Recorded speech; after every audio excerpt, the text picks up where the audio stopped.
Pagod nang maging mandirigma ang mga commuter na araw-araw na iipit sa traffic, lalo na pag bumabaha. Kaya nakakabang ng pumara ang marami sa mga proyektong pangtransportasyon na pinagugulong ng gobyerno. Saan ba sila nadidiskaril at aabot pa ba sa finish line? Himayin natin sa SONA Special Report na tinutukan ni Joseph Moro.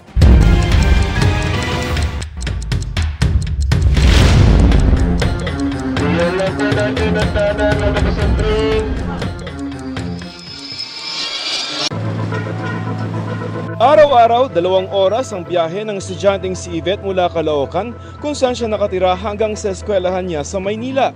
Pag traffic, minsan umabot pa 3 oras. Nakakapagod din yung biyahe. Papunta pa lang yan. Ang biyahe ni Yvette, 80 oras kada buwan o lampas 3 araw sa isang buwan. O sa isang taon, 40 days. Kung umaandar ng araw sana ang MRT-7 na ginagawa dito sa may Fairview sa Quezon City. Kasi tuloy-tuloy Kumbaga yung hihintuan ko from parang point to point na. Nasasayangan din sa oras ang security officer na si June na sa East Avenue sa Quezon City naman ng baba. Mas mabilis yan, sir, kasi alam mo naman na station lang yan ang biyahe niyan . It is clear in my mind that railways offer great potential as it continues to be the cheapest way of transporting goods and passengers. My order to the Department of Transportation, or DOTR, is really very simple. Full speed ahead. Isa ang MRT-7 sa mga programang infrastruktura na inutos ni Pangulong Marcos na pagtuunan ng pansin sa kanyang unang SONA. Kasama na ang North-South Commuter Railway Project o NSCR, Metro Manila Subway, LRT Line 1 Cavite Extension at ang Unified Grand Central Station na magkukonekta sa LRT Line 1, MRT-3 at MRT-7. Dito sa depot, nakaabang na ang lampas 100 na mga bagon ng MRT-7 at kapag natuloy na ang operasyon na ito sa inisyal na biyahe, yung isang tren na may 3 bagon kayang magsakay ng lampas 1,000 mga pasahero. Isang MRT-7 sa mga proyekto na magkakaroon daw ng partial operations sa taong 2027 ayon sa Department of Transportation o DOTR. 22 kilometro ito ng riles ng tren na mula sana sa San Jose del Monte, Bulacan hanggang sa North Avenue Station sa Quezon City. Approaching North Avenue Station. Ganito yung lapad nitong bagon, nitong MRT-7 at halos katulad ito ng mga bagon ng LRT Line 2 at mas malapad ito dun sa mga nakasanayan natin na bagon ng MRT-3 at LRT Line 1. Isa-isa nang nabubuo ang 14 itong istasyon tulad sa Batasan sa Quezon City. Pero ayon sa DOTR, 12 munang istasyon mula sa Sacred Heart hanggang sa North Avenue Station ang mapapatakbo sa 2027 dahil nagkaproblema sa right-of-way sa San Jose del Monte, Bulacan. Yung natitirang stasyon, pipilitin natin tapusin yan by 2028. Pero baka dulo na ng 2028. Sa 2027, magiging fully operational rin ang Unified Grand Central Station sa Quezon City. Noong isang taon naman, umandar na ang Phase 1 ng LRT Line 1 Cavite Extension. Pero nakabinbin pa ang 3 nitong istasyon dahil sa issue rin sa right-of-way na nasolusyonan naman na daw.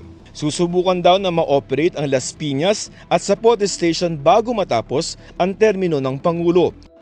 Kung may pinakaaabangan ang publiko na infrastructure project, ito na marahil ang Metro Manila Subway Project, na kaya magsakay ng lampas 250,000 pasahero araw-araw mula Valenzuela hanggang NAIA Terminal 3. Ininspeksyon ni DOTR Secretary Vince Dizon ang North Avenue Station na lampas 50% na ang nabubutas patandang Soras Station. Dito, kita na ang forma ng magiging istasyon. May mga kontrata na ang mula Valenzuela hanggang Shaw Boulevard. Pero ngayon taon pa lamang maia-award ang mga kontrata para sa mga estasyon mula sa Kalayaan Avenue hanggang NAIA Terminal 3. Nabalam ang proyekto dahil sa mga issue rin sa right-of-way, lalo na sa mga bahaging may pribadong subdivision at mga matataas na gusali. 2032 matatapos ang buong proyekto pero sa 2028 daw. Yung Quirino Avenue, yung Valenzuela, matatapos natin na. Sa 2032 rin maaaring matapos ang NSCR na may 35 stations mula Calamba sa Laguna hanggang sa Clark sa Pampanga. Pero sa 2027, papaanda rin na raw ang mula Valenzuela hanggang sa Malolos sa Bulacan, yung mula Calamba hanggang sa Alabang. Yan ang medyo matagal. Yan, mga bandang 2032 pa yan.